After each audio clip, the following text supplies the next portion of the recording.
আঞ্জুমানে আল ইসলাম Northampton শাখার উদ্যোগে পবিত্র ঈদে মিলাদুন্নবী উপলক্ষে নর্থহ্যাম্পটনে অনুষ্ঠিত হল মাহফিল। এতে প্রধান অতিথি ছিলেন হযরত আল্লামা মুফতি গিয়াস উদ্দিন চৌধুরী ফুলতলী।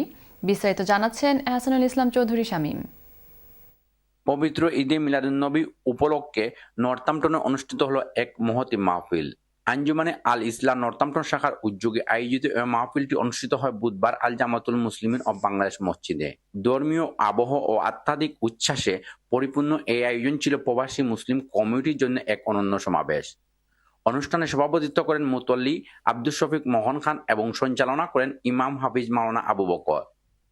প্রধান অতিথি হিসেবে উপস্থিত ছিলেন হযরত আল্লামা মুফতি গিয়াসউদ্দিন চৌধুরী ফুলতলী।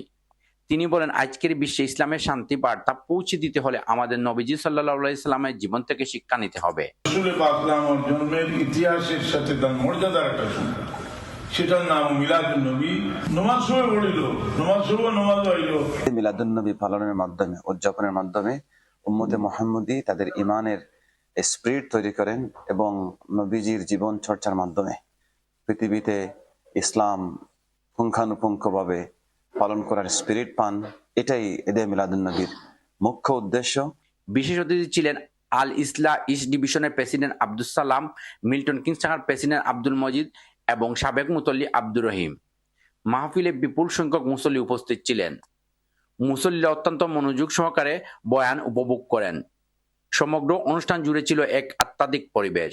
আল ইসলাম নর্থহ্যাম্পটন শাখার প্রেসিডেন্ট এ.বি.এম. বায়েজিদ জানান, প্রতি বছরের মতো এবছরও পবিত্র ঈদে মিলাদুন্নবী উপলক্ষে আয়োজন করা হয়েছে এবং ভবিষ্যতেও প্রবাসী ইসলামী সংস্কৃতি ও মূল্যবোধ সমুন্নত রাখতে তারা নিয়মিত কার্যক্রম চালিয়ে যাবেন। ফুলতলী জনাব আল্লামা গিয়াসউদ্দিন সাহেব সুন্দর বক্তব্য রাখছেন।